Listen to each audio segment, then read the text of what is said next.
మన ప్రభువైన యేసుక్రీస్తు నామంలో మీకు అందరికీ శుభములు.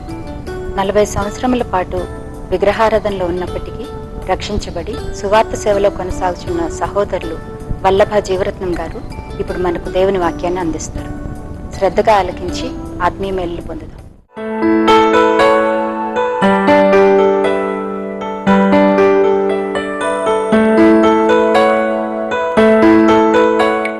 క్రీస్తునందు ప్రియమైనటువంటి సహోదరులకి ప్రభు నామమున శుభములు తెలియజేస్తున్నానండి.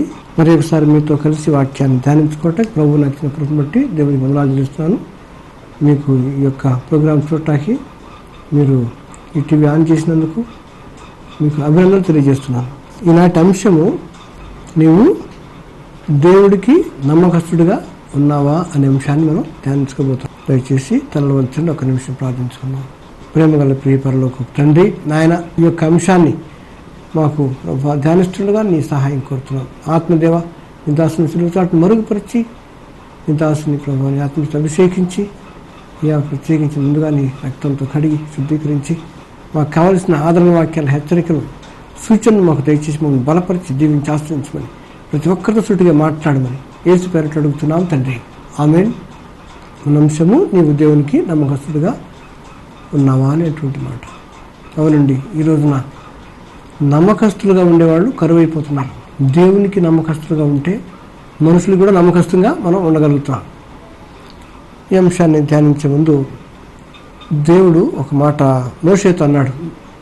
మోషే అడిగాడు, అయ్యా నీ పేరు ఏమిటి? వాళ్ళు ఇజ్రాయేలు అడుగుతున్నారు, ఏం చెప్పమంటావు అంటే, నిర్గమకాండం 3:14 రాయబడి ఉంది, నేను ఉన్నవాడను అనువాడను అని చెప్పి ఆయన సమాధానం చెప్పడం జరిగింది. అయాం దట్ అయాం, నేను ఉన్నవాడను, నిన్నున్నాను, ఇవాళ ఉంటాను, రేపు ఉంటాను, ఎప్పుడు కూడా మీతో ఉండేవాడిని అని చెప్పేసి ఆయన అంత చక్కగా చెప్పడం జరిగింది. సరిగ్గా మరి మార్కు సువార్త వచ్చేటప్పటికి కొత్త నిబంధనలో అదే రిఫరెన్స్లో 3:14 యేసు ప్రభువు వారు ఈ లోకానికి సేవకు వచ్చి మానవ మాతృగా అవతరించి పాపుల రక్షణ కోసం ఆయన మరణం చెందాల్సినటువంటి స్థితిలో అనేకటువంటి శ్రమలు అనిపించడానికి వచ్చినటువంటి రోజుల్లో ఆయన శిష్యుల్ని ఏర్పాటు చేసుకున్నట్టుగా మనం చూస్తాం.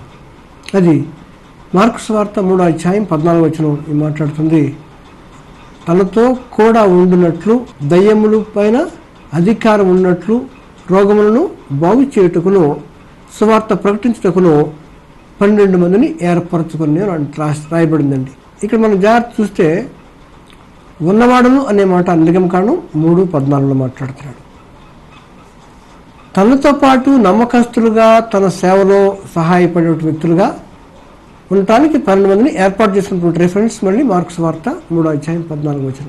చాలా మంచి మాట. తనతో కూడా ఉండునట్లు అని రాశాకే తర్వాత దయ్యముల మీద అధికారం గలవై రోగములను బాగు చేయనట్లును సువార్త ప్రకటించుటకును 12 మందిని ఏర్పాటు చేసుకున్నట్టు రాస్తాడు.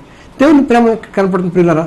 ఎందుకంటే తనతో కూడా ఉండినట్లు, ఎంతసేపటికి ఇదే భాష మాట్లాడుతాడు. తనతో ఉండటం ఆయన ముఖ్య ఉద్దేశం. యుగయుగాలను తనతో ఉండాలని దేవుడు ప్రణాళిక వేసుకున్నాడు. కానీ ఆది కాండంలో ఆదాము అవ్వలు త్వరగా మరి తప్పిపోయినట్టుగా చూస్తున్నాం. తప్పిపోయిన తర్వాత తిరిగి తన యొక్క రెండవ రాకడ వచ్చినటువంటి యేసుక్రీస్తు వారు ఇప్పుడు భూలోకంకి వచ్చినప్పుడు ఆయన రెండవ ఆదాముగా వచ్చాడు. రెండవ ఆదాముగా వచ్చినప్పుడు ఆయనలో మనందరినీ విశ్వాసుల్ని సృష్టించుకున్నాడు. జగత్తు పునాది వేయబడక మునిపే ప్రేమ చేత క్రీస్తునందు దేవుడు మనలను ఏర్పరచుకుని చెప్పి ఎఫెసీ పత్రికలో 1వ అధ్యాయం రాయబడుతుంది. అయితే ఈ నమ్మకస్తుల యొక్క కొంతమందిని ధ్యానించాలని ఆశపడుతున్నాం. అందరం మనం సాధ్యం కాదు, కానీ మన జీవితాలు ఆలోచించినట్టయితే మన ఉద్యోగంలో మనం నమ్మకంగా ఉన్నామా? మనం చేసేటువంటి ఆ యొక్క పరిశ్రమలో, కర్మాగారంలో, లేకపోతే హాస్పిటల్లో, ఆఫీసులో నమ్మకంగా ఉండాలని దేవుడు మనల్ని కోరుతున్నాడు. ఈ నమ్మకత్వం అనేది చాలా ముఖ్యం. నమ్మకస్తులనే అధికారులు ప్రేమిస్తారు, నమ్మకస్తులకే ముఖ్యమైన పనులు అప్పచెప్తారు.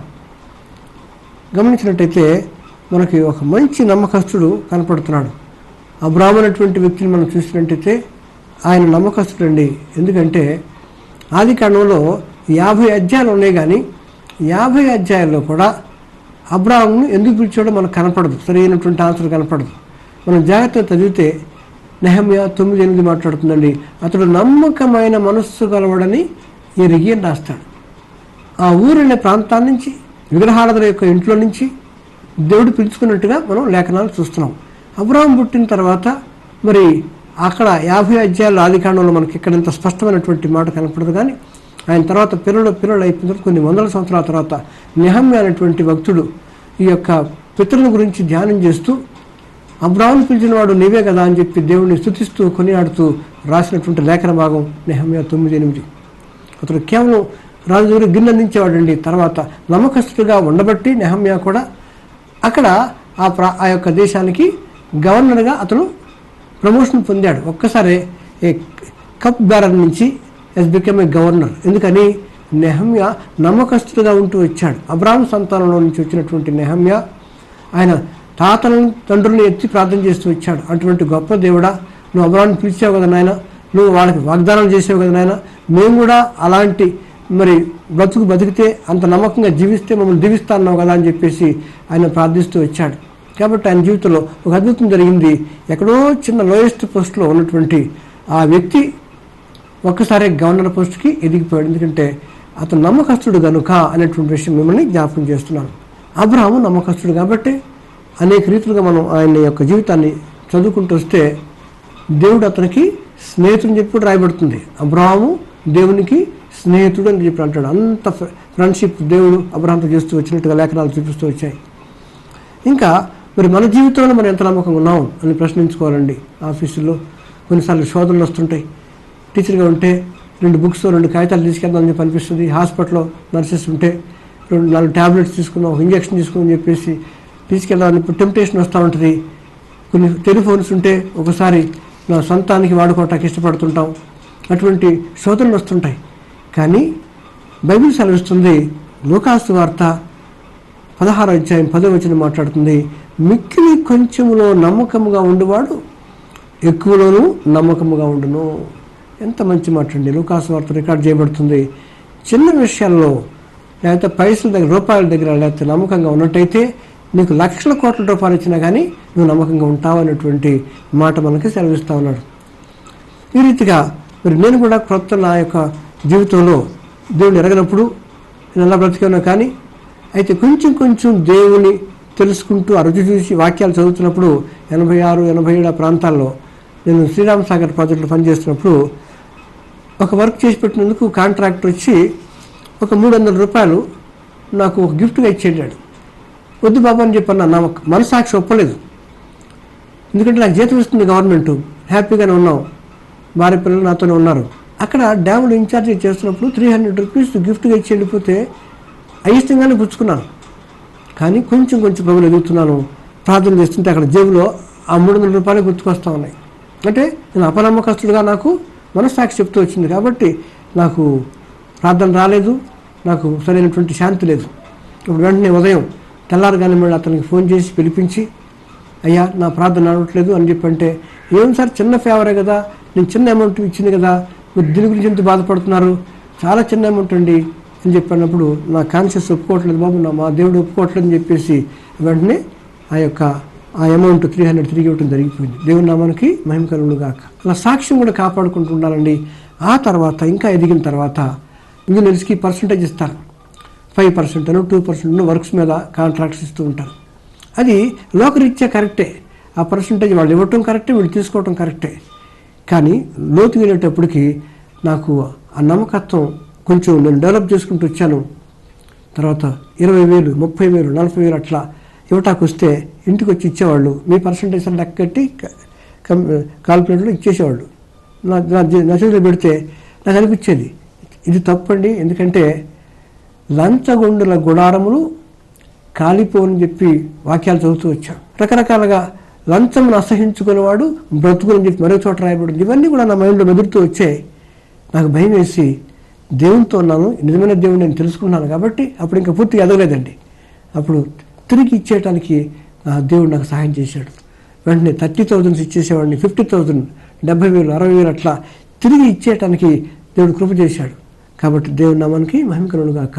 అంటే కొంచెం ప్రయత్నం చేస్తే వాక్యం ఎదుగుతున్న వాడికి మనస్సాక్షి ఉంటుంది, మనకు తోడు బైబిల్ వాక్యం ఉంటుంది. కాబట్టి వాక్యపు వెలుగులో మన జీవితాన్ని దిద్దుకోవాలి. కాబట్టి బైబిల్ చెప్తా ఉంది, వాక్యము వెల్లడేగట తోడనే వెలుగు కలుగును, అది తెలివి లేని వారికి తెలివి కలిగించడం చెప్పంటాడు. ఆ రీతిగా నేను ఎదుగుతూ వచ్చానండి. కాబట్టి అక్కడి నుంచి నేను ఆ యొక్క డబ్బుకి ఆశపడలేదు, బలంగా ఉండగలుగుతున్నాను. నా భార్య కూడా అలాగే ఇచ్చిన జీతాలతో తృప్తిపడి ఏది కూడా ఆశించకుండా మా జీవితాలను కొనసాగించుకొచ్చాం. ఈరోజు బ్రతికి సంతోషంగా ఉన్నామంటే, దేవుని సేవ చేసుకున్నామంటే ఆ నమ్మకత్వం అని చెప్పి మరొకసారి మీ ముందు నేను చెప్తున్నాను. దయచేసి అలాగే మనం బ్రతకాల. లూకాసు వార్త 16:10 అండి, మిక్కిలి కొంచెంలో నమ్మకం ఉండేవాడు ఎక్కువలోనూ నమ్మకంగా ఉండని చెప్పి మాట వచ్చేస్తుంది. కాబట్టి చిన్న విషయాల్లో నమ్మకంగా ఉంటే లక్షల కోట్ల రూపాయలు కూడా నమ్మకంగా ఉండడానికి అవకాశం ఉంటుంది. కాబట్టి ప్రభు పేరట ఈ రీతిగా ఉండాలని వాక్యపూర్వకంగా మిమ్మల్ని నేను బలపరుస్తున్నాను. దేవుని నామానికి స్తోత్రం కలుగును గాక. అలాగే ఇంకా కొంచెం మనం చూసినట్టయితే కొన్ని క్యారెక్టర్స్ చూద్దాం. దానియేలు యవనస్తుడు, షడ్రక్ మెషక్ అబేద్నెగో యవనస్తులు. వాళ్ళంతా కూడా యెరూషలేములో నుంచి వాళ్ళు చెరపట్టబడి బబులోనికి తీసుకొని రాబడ్డారు. అయితే వారు ఎంతో నమ్మకంగా ఉద్యోగం చేస్తున్నారు, ఆ ట్రైనింగ్ పీరియడ్లో ఉన్నారు, దేవునికి నమ్మకంగా బ్రతుకుతున్నారు, అలాగే అధికారులకి నమ్మకంగా బ్రతుకుతున్నారు, ఎలాంటి తప్పు చేసేవాళ్ళు కాదు. కాబట్టి దేవుడు వారిని హెచ్చించాడు. తను తాను తగ్గించుకునేవాడు హెచ్చించబడిన చెప్పిన మాటను బట్టి వారు ఎంతో శ్రద్ధ కలిగి వారికి ఇచ్చినటువంటి డ్యూటీని చేసుకుంటూ వచ్చారు. కాబట్టి అధికారులు వీరి యొక్క ప్రవర్తనను చూసి ఒక మంచి హోదా తీసుకెళ్లారు. దానియేలు గ్రంథం 6వ అధ్యాయం 3వ వచనం మాట్లాడుతుంది, ఈ దానియేలు అతి శ్రేష్టమైన బుద్ధి గలవాడై ప్రధానుల్లోనూ అధిపతుల్లోనూ ప్రఖ్యాతి నుండి ఉండేను కనుక రాజ్యమంతటి మీద అతను నియమింపాలని రాజు ఉద్దేశించను. కాబట్టి ఎప్పుడైతే ఇతన్ని ఉన్నత స్థాయికి తీసుకెళ్లాలని రాజుగారు అనుకున్నాడో మిగతా వాళ్ళకి అసూయ కలిగిందండి. అప్పుడు అంటారు చూడండి 4వ వచనం 6:4, అందుకు ఆ ప్రధానులు అధిపతులను రాజ్యపాలన విషయంలో దానియేలు మీద ఏదైనా ఒక నింద మోపలని నుండి తగిన హేతువు కనిపెట్టుచుండిరి. కానీ దానియేలు నమ్మకస్తుడయ్యుండి, ఇది మన పాయింట్, దానియేలు నమ్మకస్తుడయ్యుండి ఏ నేరమైనను ఏ తప్పైనను చేయువాడు కాడు కనుక దానియేలులో తప్పైనను లోపమైనను కనుగొనలేకపోయిరి అని చెప్పి అంటాడు. దేవుని నామానికి స్తోత్రం కలుగును గాక. 5వ వచనం చూస్తే అప్పుడు అన్నారు, అందుకు ఆ మనుషులు ఇతరులలో తప్పుపట్టడం కష్టం కాబట్టి, రాజ్య పరిపాలన విషయంలో దొరకట్లేదు కాబట్టి ఎక్కడ దొరకట్లేదు, ఎక్కడ కూడా ఫ్రాడ్ చేయడు, తప్పు చేయడు, వాళ్ళంతా లంచగొండండి. వాళ్ళు కొంత లంచాలు తీసుకుంటూ నష్టం కలిగిస్తూ వచ్చారు. దానియేలు అడ్డుపడుతూ వచ్చాడు. కాబట్టి దానియేలు కంటకంగా మారాడు. కాబట్టి మా యొక్క అందరి మైండ్ ఒకటే, దానియేలు మైండ్ వేరుగా ఉంది. దానియేలుకు దేవుని మనసు ఉంది, అది వాళ్ళందరికీ సాతాను మనసు ఉంది. కాబట్టి వీళ్ళిద్దరికీ పట్టడం లేదు. కాబట్టి ఏం చేస్తున్నాడంటే అప్పుడు అన్నారు వాళ్ళంతా, కాబట్టి ఆ ప్రధానులను ఆ అధిపతులను, అక్కడ మీకు 5వ వచనం, అతని దేవుని పద్ధతి అందే కానీ మరి ఏ విషయం అందును అతనిలో లోపమైనను తప్పైనను కనుగొనలేకపోయారు. దేవుని పద్ధతి ఒకటి తప్ప ఎక్కడ దొరకలేదట. కాబట్టి ఇతను ఎలా పడగొట్టాలని చెప్పి ఆలోచించి రాజుగారికి ఒక సలహా చెప్పి ఒక శాసనం చేయించి అక్కడ 30 రోజుల పాటు రాజుగారి దగ్గరే మనం చేయాలి, కానీ ఏ దేవుడి దగ్గర కూడా నమస్కారం పెట్టకూడదు, దండం పెట్టకూడదు అని చెప్పి శాసనం చేస్తే దానియేలు నమ్మకస్తుడండి. ఎంత గొప్ప దైవజనుడు అంటే రెండో ఒక మాట జ్ఞాపకం చేస్తాను. దానియేలు గ్రంథం 6వ అధ్యాయం 10వ వచనం చూస్తే అక్కడ మీకు కనపడుతుంది, ఇట్టి శాసనము సంతకము చేయబడినని దానియేలు తెలుసుకొనెను. అతడు తన ఇంటికి వెళ్ళి యథాప్రకారముగా అనుదినము 3 మోకాళ్ళుని తన ఇంటి పైగది కిట్లు యెరూషలేమునకు తిరుగుబడి ఉండగా తన దేవునికి ప్రార్థన చేయొచ్చు ఆయనను స్తుతించు వచ్చను. దేవుని నామానికి మహిమ కలుగును గాక. ఆయన ఎవరికి భయపడలేదండి. ఆయన ప్రార్థనలో మార్పు లేదు, ఆయన పద్ధతిలో మార్పు లేదు, ఆయన క్రమంలో మార్పు లేదు. ఏమిటంటే శాస్త్రం, ఎవరైతే రాజుగారి దగ్గర తప్ప ఇతర దేవుళ్ళకి కానీ కొలిస్తే, దండం పెడితే, ప్రార్థన చేస్తే, ఎవరన్నా చూస్తే వెంటనే వాళ్ళని సింహాల బోన్లో వేయాలి. అది వాళ్ళ శాస్త్రం. ఇది కుట్రతో చేసినటువంటి జారీ చేసినటువంటి శాస్త్రం అండి. అయినప్పటికీ కూడా దానియేలు గొప్పతనం ఏంటంటే, నా దేవుడు నన్ను రక్షించకు సమర్థుడు, నన్ను ప్రాణాలతో కాపాడుతాడు, ఆ యొక్క సింహాల బోన్ నుంచి నన్ను రక్షించడానికి సమర్థుడు అని చెప్పేసి ధైర్యంగా ఉన్నాడు. కాబట్టి అతను చూడ ఎంత మంచి మాట అంటే, ఇటు శాసనము సంతకము చేయబడినను దానియేలు తెలుసుకున్నప్పటికి కూడా అతను ఇంటికి వెళ్ళాడు యథాప్రకారముగా, ఏమాత్రం తేడా లేదు. ఈరోజు రోజు ఎలా ప్రార్థిస్తాడు? రోజుకి 3 సార్లు ప్రార్థించే అలవాటు దానియేలుకు ఉందండి. ఉదయం, మధ్యాహ్నం, రాత్రి ప్రార్థన చేస్తూ వచ్చాడు. అంత అధికారం కూడా ప్రైమ్ మినిస్టర్కి ఎంత టైం ఉండదు, కానీ ఈ 3 సార్లు ప్రార్థన చేస్తున్నాడు. రాజులు ప్రధానులు ప్రార్థన చేశారు, ఆరాధించారు, కానీ నేటి క్రైస్తవుల్లో నీవు నేను దేవునికి సమయం ఇవ్వలేకపోతున్నందుకు నేను ఎంతో బాధపడుతున్నాను. మనం ఇవ్వాలి. వాక్యపూర్వకంలో మన జీవితాలు దిద్దుకోవాలండి. ఎవరో పరిస్థితులు కాదు, కానీ వాక్యం వచ్చినప్పుడు మన వాక్యాన్ని బట్టి మన జీవితాన్ని దిద్దుకోవడానికి ఎప్పుడైతే ప్రయత్నం చేస్తామో దేవుడు సహాయం చేస్తూ ఉంటాడు. ఆ రీతిగా ఎప్పుడైతే సింహాల బొమ్మలు వేశారు మనకు తెలిసిన విషయమే. అయితే దేవుడు ఆయన్ని రక్షించాడు. అలాగే నమ్మకస్తులై ఉన్నారు. అలాగే షడ్రక్ మెషక్ అబేద్నెగోలు వాడు కూడా నమ్మకస్తులుగా ఉన్నారు. వాళ్ళు ఏమన్నారంటే, ఈ బొమ్మకు మొక్కకపోతే మిమ్మల్ని అగ్నిగుండంలో పడేస్తున్నారు. పైగా 7 అంతలు వాడిని హీట్ చేసి అగ్నిగుండాన్ని చేసినప్పుడు కూడా మీరు వాక్యాన్ని జాగ్రత్త చదివినట్టయితే బలవంతులను తీసుకొచ్చారు యవనస్తుల్ని, ఏది వీళ్ళని విసిరేయటానికి. వాళ్ళు విసిరేస్తున్నప్పుడంట అది 7 అంతలు మండుతుంది అగ్నిగుండం. వేటాకు వచ్చిన వాళ్ళు కాలిపోయారు, కానీ వీళ్ళు లోపలికి వెళ్ళి వీళ్ళు ఏ అపాయం లేదు, వాడి కింద ఒక వెంట్రుకు కూడా కాలలేదట, ఆ వాసన రాలేదట. దేవుని నామానికి మహిమకరమును గాక. ఎంత మంచి దేవుడు అండి. అయితే ఆ రాజుగారు అన్నాడు, గబగబ చూస్తున్నాడు, నువ్వు 3 వేసాం కదా అని చెప్పి అన్నాడు. 3 వేసాం సార్ అన్నారు. అయితే 4వ వాడు కనపడుతున్నాడు. అతని యొక్క ముఖము రూపము దేవదూతలాగా అనిపించింది అన్నాడు. అలాగే నేను అనుకుంటాను యేసయ్య వాడితో పాటు అగ్నిగుండంలో నడిచాడేమో, వాళ్ళకి సహాయం చేశాడేమో. అలాగే కష్టాల్లో, ఇరుకుల్లో, ఇబ్బందుల్లో ప్రియ సహోదరి సహోదరుడా, నువ్వు నమ్మకంగా ఉండబట్టి నీకు కష్టాలు వస్తాయి, తప్పదు. బైబిల్ చెప్తా ఉంది, లోకంలో మీకు శ్రమ కలుగును, ఆయనను ధైర్యం తెచ్చుకుని నేను లోకమును జయించనని చెప్పినటువంటి దేవుడు నీకు తోడుంటాడు. యేసయ్య తన స్వయంగా పరలోకం నుంచి దిగి వచ్చి లోకానికి వచ్చాడు, నీకోసం నా కోసం ప్రాణత్యాగం చేశాడు.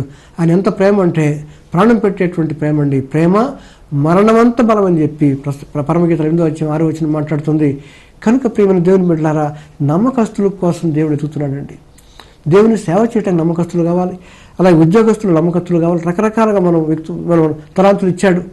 అలాగే డ్యూటీలు నమ్మకస్తులు కావాలి. భార్య భర్తకు నమ్మకస్తులుగా బ్రతకాల, భర్త భార్యకి నమ్మకంగా బ్రతకాల, అలాగే పిల్లలు తల్లిదండ్రులకు నమ్మకంగా బ్రతకాల, అలాగే అధికారులకి మరి పనిచేసేటువంటి వాళ్ళు నమ్మకంగా బ్రతకాల, వాళ్ళు పై అధికారులు నమ్మకంగా బ్రతకాల అనేటువంటి విషయం మనం నేర్చుకుంటూ వచ్చాం. నిజంగా మరి వీళ్ళు నమ్మకంగా బ్రతుకుతున్నారు. ఒక్క దేవుని పద్ధతి మాత్రమే వాళ్ళు అబ్జెక్ట్ చేస్తే వాళ్ళు ఒప్పుకోలేదు కదండి. ఎందుకంటే దేవుడు కలిగినటువంటి యెహోవా తమకుడు దేవుడు కాగల జనులు ధనులని చెప్పి లేఖనం సెలవిస్తూ ఉంది. కాబట్టి ప్రియులారా, మీరు ఏ స్థితిలో ఉన్నారో, ఒకవేళ క్రైస్తవ్యం తీసుకున్నందుకు నమ్మకాలు శ్రమలు వస్తాయి, తప్పదు అది. ఎందుకంటే ఆయన అన్నాడు, లోకంలో మీకు శ్రమలు కలుగును, నా నామము నిమిత్తము జనులను నిందించి హింసించి అబద్ధముగా చెడ్డ మాటలు ఇలా పలుకున్నప్పుడు మీరు సంతోషించి ఆనందించుడి, నేను లోకమును జయించున్నానని చెప్పినటువంటి మహాదేవుడు యేసు ప్రభువులు ఉన్నారు. ఎందుకంటే ఆయన కష్టాలు గుండా వెళ్ళిస్తాడేమో కానీ మిమ్మల్ని విడిచిపెట్టే దేవుడు కాదు. వాగ్దానం చేసిన వాడు నమ్మతగిన దేవుడు అని చెప్పి లేఖనాలు సెలవిస్తున్నాయి. అలాగే మరి యొక్క లేఖన భాగం చూద్దామండి. సంఖ్యాకాండం 12:7 మాట్లాడుతుంది, మోషే నా ఇల్లంతటిలో నమ్మకమైన వాడు అంటాడు. ఇల్లు అంతట్లో నమ్మకం అంట.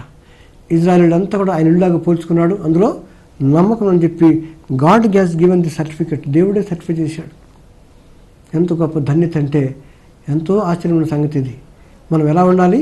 దేవుడికి నమ్మకంగా ఉండాలా, మనుషుల్లో కూడా మనం నమ్మకంగా మనం జీవించాలని ప్రభు పేరట మిమ్మల్ని నేను వేడుకుంటున్నాను. ఈ రీతిగా మరి మరొక లేఖన భాగం చూద్దామండి. క్రొత్త నిబంధనకు వచ్చినప్పుడు లూకాసు వార్త 12:37 మాట్లాడుతుందండి.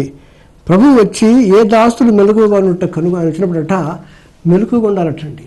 ఏ దాస్తులు మెలకువగా ఉండునో అప్పుడు ఆయన కనిపెట్టి వారు ధన్యులు అంటాడు. మెలకుగా ఉండే దాస్తులు ధన్యులు, ఎందుకంటే కనిపెట్టుకోవాలి. యజమానుడు ఇప్పుడు వస్తాడో అని చెప్పి ఆ రీతి కనిపెట్టుకుని ఉండాలట. అతడు నడుము కట్టుకుని వారికి భోజన పంక్తిని వారిని కూర్చోబెట్టి తానే వారికి వడ్డిస్తాడట. ఎంత ధన్యత అండి. నమ్మకంగా ఉంటే ఎప్పుడు వస్తాడో ప్రభు తెలియదు కనుక ఆ ఉపమానం చెప్తూ వచ్చాడు. మరియు అతడు 2వ జామున రావచ్చు, 3వ జామున రావచ్చు, కానీ కనిపెట్టుకోవాలా. కనిపెట్టుకునే వాళ్ళు ధన్యులు. ఎందుకంటే ఎప్పుడు కూడా కనిపెట్టుకోమని బైబిల్లో అనేక చోట్ల వాక్యాలు కనపడుతుంటాయి. అంటే నిద్రమత్తు కలిగి నిద్రపోవద్దని చెప్పి, జాగ్రత్త ఉండమని చెప్పి హెచ్చరికలు చేస్తూ వచ్చాడు. అలాగే బుద్ధి గల కన్నీళ్ళు, బుద్ధి లేని కన్నీళ్ళు మీరు చూసినట్టయితే ప్రభు ఎప్పుడు వస్తాడో తెలియదు, పెళ్లికి వాడు కనుక సిద్ధంగా ఉండమని చెప్పేసి అంటాడు. అదే మాట చెప్తాడు. చూడండి, మీరు అనుకోనని గడియలో మనుష్య కుమారుడు వచ్చును కనుక మీరును సిద్ధంగా ఉండని చెప్పి ఈ యొక్క ఉపమానం చెప్పాక పేతురు అంటాడు, ప్రభువా దేని గురించి చెప్పే ఈ ఉపమానం మా గురించేనా అని చెప్పేసి పేతురు అడిగినప్పుడు ఆయన అంటున్నాడు, 42:12-42 లూకాసు వార్త రాయబడిందండి. అక్కడ అంటాడు, తగిన కాలమున ప్రతి వానికి ఆహారం పెట్టుటకు యజమానుడు తన ఇంటి వారి మీద నియమించిన మరి బుద్ధి గల గృహ నిర్వాహకుడు ఎవడు అని అంటూ, ఎవరిని ప్రభు వచ్చి వాడు అలాగూ చేయుచుంట కనుగొనులో ఆ దాసుడు ధన్యుడు అని అంటూ 44 అతడు తనకు కలిగినది అంతటి మీద వానిని ఉంచిన మీతో నిజముగా చెప్పుతున్నాను అంటాడు. ఎవరు మెలకువగా ఉండరో కనిపెట్టరో వాళ్ళకి పనిష్మెంట్ ఉంటుందని చెప్పేసి ఆ రకంగా కొంతమంది ఉంటారట, ఆలస్యం చేస్తున్నాడు నా యజమాని చెప్పేసి కొందరు దాసులు ఏం చేస్తారట. చూడండి అక్కడ ఏమంటున్నాడు, ఆలస్యం చేసిన తన మనసులో అనుకొని దాసులను దాసీలను కొట్టి తిని త్రాగి మత్తుగా ఉండసాగితే వాడు కనిపెట్టిన దినములలో యజమానుడు వచ్చినప్పుడు ఆయన చేసే పని ఏంటంటే వాడిని నరికించి, అపనమ్మకస్తులు ఏం చేస్తారట, నరికించేస్తారట. ఎంత భయంకరం అండి. కాబట్టి మనం ఈ మాటకి భయపడి నమ్మకస్తులుగా జీవించాలని ప్రభుపేట మిమ్మల్ని మనం చేస్తున్నాం. అతను నరికించి అపనమ్మకస్తులతో వానికి పాలు నియమించును. తన యజమానుని చిత్త మెరుగు సిద్ధపడక ఉండు దాసునికి అనేకమైన దెబ్బలు తగులుంటూ చెప్పి రాశాడు. హెబ్రీ పత్రికలో 3వ అధ్యాయం ఈ రీతిగా రాయబడింది. అక్కడ 3వ అధ్యాయం 2వ వచనం ఉంటుందండి.